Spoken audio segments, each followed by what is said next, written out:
সমাবেশে আমরা দেখতে পাচ্ছি আমাদের বাঁদিকে বামপন্থী যুব সংগঠন এবং ডান দিকে আরো একটি যুব সংগঠন। তাদের উদ্দেশ্যে আমি একটা কথা বলতে চাই যে আজকে যে ইস্যু নিয়ে আমরা এখানে এসেছি সেই ইস্যুতে আপনাদের সঙ্গে আমাদের সেই ইস্যুতে কোনো বিরোধিতা নেই। আপনারা মমতা বন্দ্যোপাধ্যায়ের পদত্যাগ চাইছেন, আমরা মমতা বন্দ্যোপাধ্যায়ের পদত্যাগ চাইছি।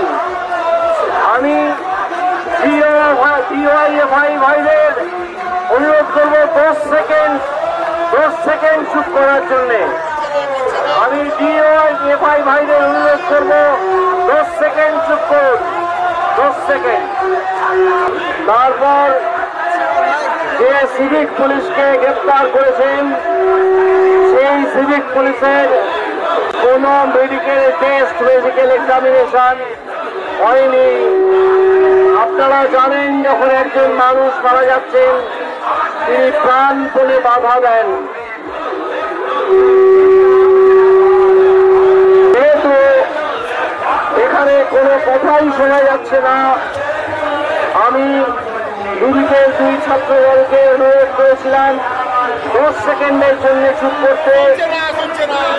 তারা তা করেননি, যাই হোক করেননি, ভালোই করেছেন হয়তো। কিন্তু এটা জেনে রাখুন, মমতা ব্যানার্জিকে হটিয়ে দেওয়ার লড়াই যেটা শুরু হয়েছে তাতে আমরা সবাই সামিল। আর কিছু বলার দরকার আজকে পড়ছে না, সে পরিসরও নেই। তাই আমরা আমাদের সভা আজকে এখানে শেষ করলাম।